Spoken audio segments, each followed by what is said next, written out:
Anytime now.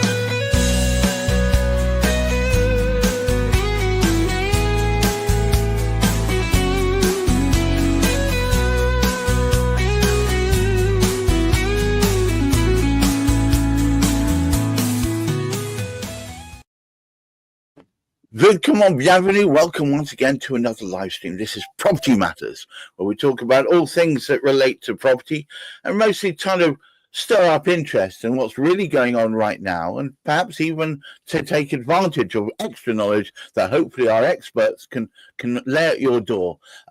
Today's topic is called Sustainable for Who? And of course, to start us off would be Hamish.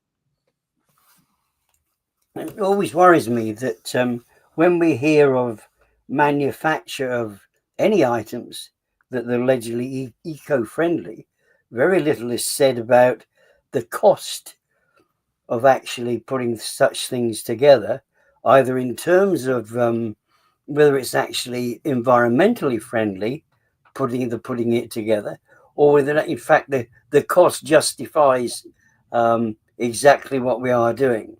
And building of houses is no exception. We still need to pile in, like we here in Bicester, they are developing with several eco-friendly sort of areas, which has so far cost quite significant amounts of money. I mean, I think one of the best ones was it because of it's meant to be eco-friendly, they needed to necessitate pedestrians and cyclists traveling from the outskirts of Bicester into the centre, which meant the complete rebuilding of a roundabout into a square about and traffic lights which are consuming energy all the time, and there's never any pedestrians or cyclists there, or there won't be for another 3 or 4 years. Yet we put the cost to that, but there's also everything that comes in which adds to the cost. And now what we've got is a complete sort of build up. Standards are meant to be improving, and even when we actually speak about energy performance of properties improving, how can we balance out the gain? Sometimes there's very little gain for what we're actually trying to do to it.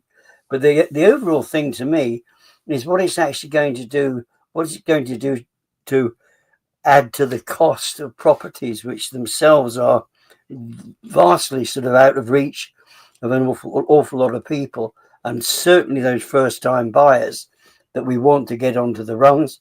As we well know, the flats are going out of favour because of the complications there, so housing becomes much more important. And with this particular type of housing as well, it seems one of the worst, and Zara, if she were here, would tell us about this, the builders, people responsible for construction, they're retaining much more of the property, so they are restricting certain areas, which increases the management fees of such properties as well, because all of the roads are not maintained by the local authority, so the management can actually charge more for it. So there's a heck of a lot being whopped into putting these eco-friendly properties together. Wendy, it seems to me that sustainability is on everyone's wish list. Is it actually worth doing? Of course it's worth doing, and part of the reason because it will reduce the ongoing running costs of a home. So one of the things that I'm always advising first-time buyers to do is not just look at the price that they're paying for a property and assume that that is it. There's all the ongoing running costs as well, and the more energy efficient a home is, in theory, the more or the cheaper your electricity bills, your heating costs, etc., should be too. It seems like there's a lot of effort put into this, but as Hamish said, sometimes you spend a lot of effort up front, which in fact consumes all that energy and reduces the sustainability of something before you get to being able to announce how wonderfully sustainable it is.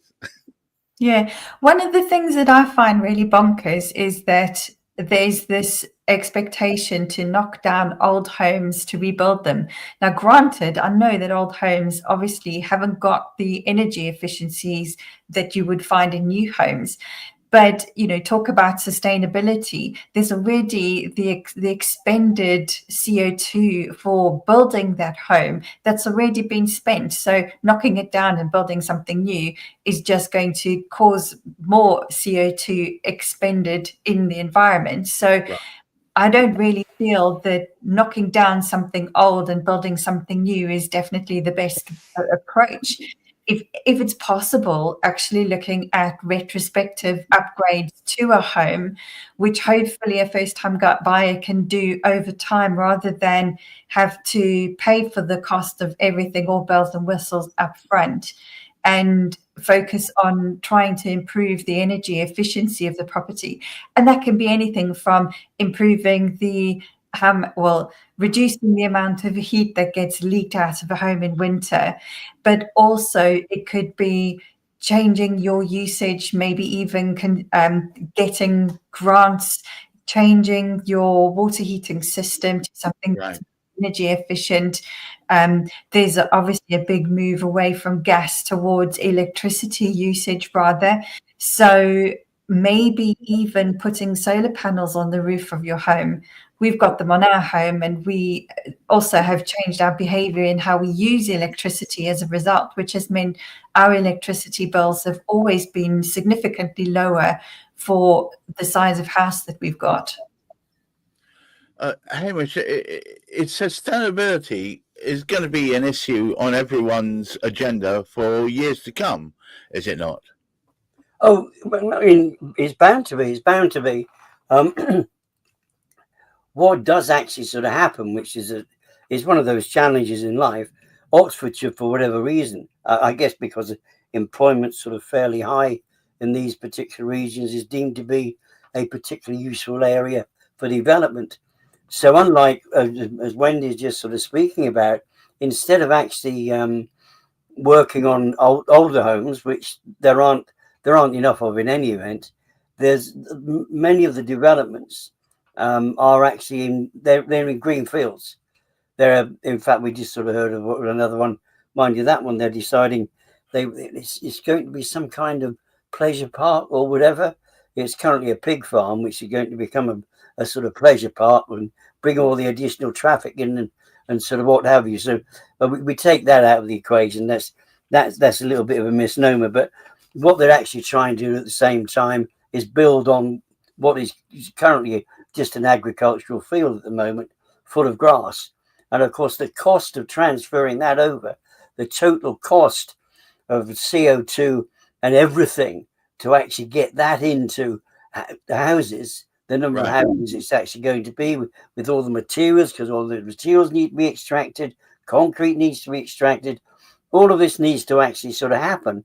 However, as Wendy sort of intimated, if you can actually sort of work out, so you can get solar panels on the roof, you can get the sort of heat pumps, as opposed to the kind of sort of heating, because it's incredibly how inexpensive it is to run a sort of heat pump, and how much more efficient it is when you look from an environmental perspective. The big challenge is getting there. And of course, we're at a time at the moment where finances are stretched right the way around. So the cost of putting these together, and therefore the cost of the housing to actually sort of achieve that, is going to make it very, very difficult for developers to actually be able to sell these at a fair price for anybody other than those that have the money to. Oxford is expensive anyway, so it's just going to be more expensive. But I mean, that is the big challenge, to actually build newer houses that don't exist already. If you like, rather than actually sort of improving some of the older houses, it is going to be quite a significant cost in several different directions, and it's all up front. That's a sad thing to me.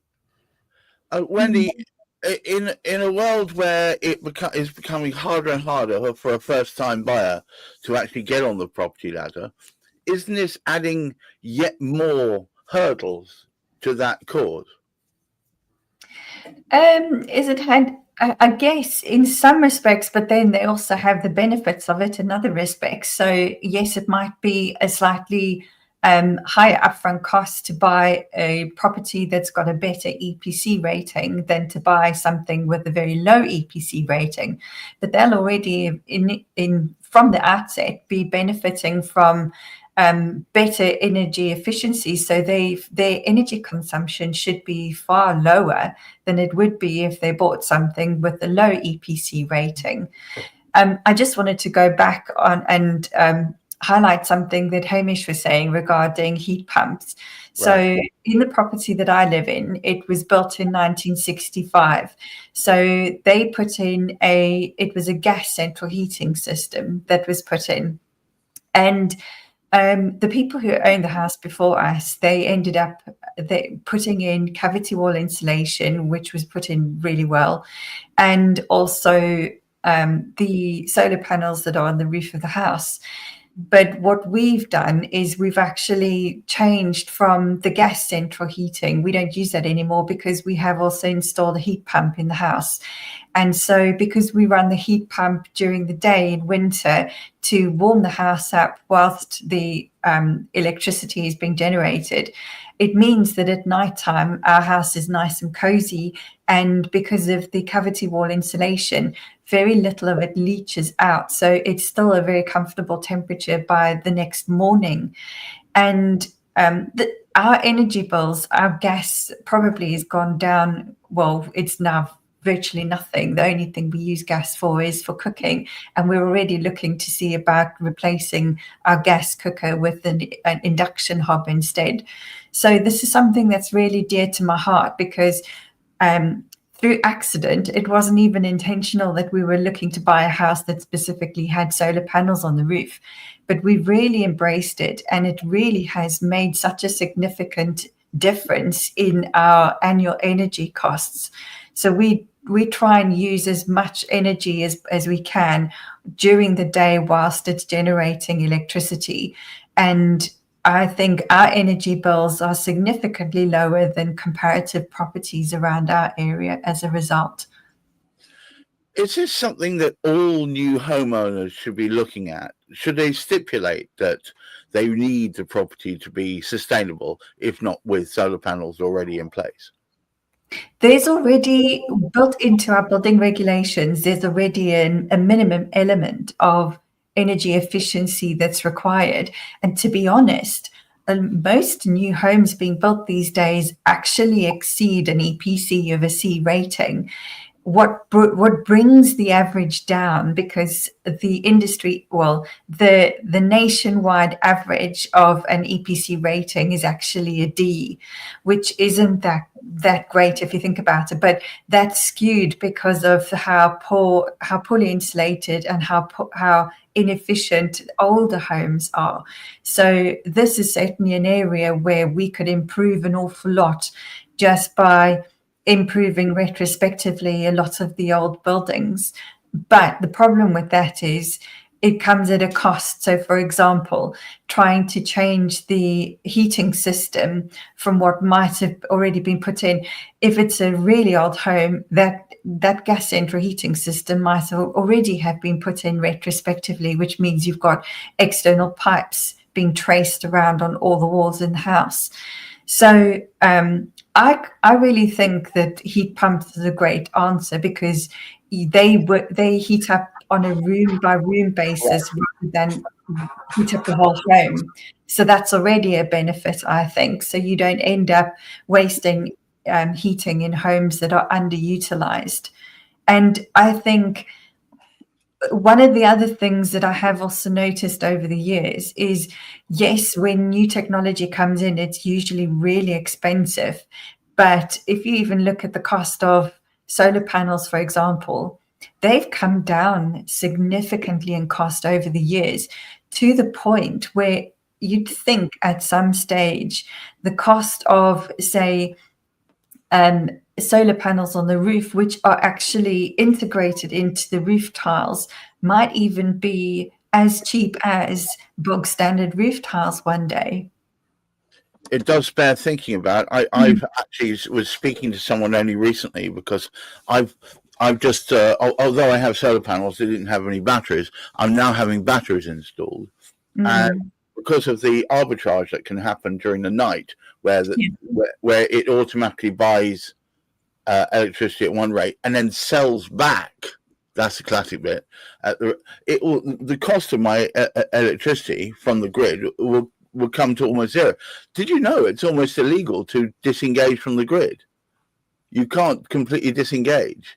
Really? That's interesting. You have to apply to them for permission to not be on the grid. It's a bizarre setup.